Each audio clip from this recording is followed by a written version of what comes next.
don't think I've heard a soul say a word about tires. And that's a beautiful thing. It is. It really is. I know. Oh, what's this all about? Man, he's got something. Whoa, trouble for Hamlin. The right front tire is headed toward the infield, right where he is. What in the world? What happened? Looks like the steering locked to the left, all the way to the left. Car owner Joe Gibbs looking on and looking for the replay. And looking rather worried as well. Now let's watch this. Now Hamlin's getting away from the grass. Now he's still on the clock.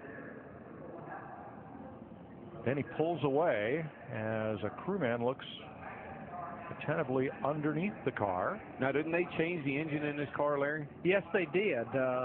Yeah, they were going to have to start the race at the back of the dual races on Thursday. I mean, he's about to try to go 180-something miles an hour with a car that just was locked up to the left. That the tape, not going to be a very good lap because the tape shoved up off the opening in the grill there. That'll slow it down. Plus, I don't know if he had any damage from running it through the grass over there or not. But, Larry, I wonder if one of those manual steering boxes, maybe they've gone to that and for some reason something worked just right. But the other thing is, Mike, I think you might be onto something too. If the steering wheel, which fits on over splines and is locked onto that column with a spring-loaded retainer, if that steering wheel comes off, what are the wheels going to do? Go dead left. Yeah. Yeah, because these steering wheels have a quick release on it to where the driver can get in and out of the race car with ease. There's more to this story. But you look, can see there's no damage to the car with the new nose on these cars. They're quite resilient. Oh, yeah. The old style car, the way the splitter was, I mean, it would have destroyed it. The one thing that's going to hurt it, and I think Darrell mentioned it, it's pulled that tape up. You want as much tape on that nose as you can. It really helps the straightaway speed. I think what he's really doing here, since they had an engine change, is put a couple laps on it and see if there's anything else if everything else is all right. Because I briefly mentioned that when you change an engine per the NASCAR rule, the next race, which in the case of what we have down here would be the dual races on Thursday, you're going to have to start at the rear anyhow. I think that's all he's trying to do, get a couple laps, because they won't be back on the racetrack until practice on Wednesday.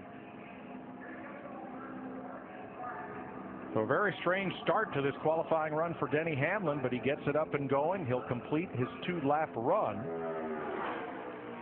And Hamlin will be 34th. It's a different steering column than what I'm necessarily accustomed to. So that was about it. It was a very eventful 2 laps.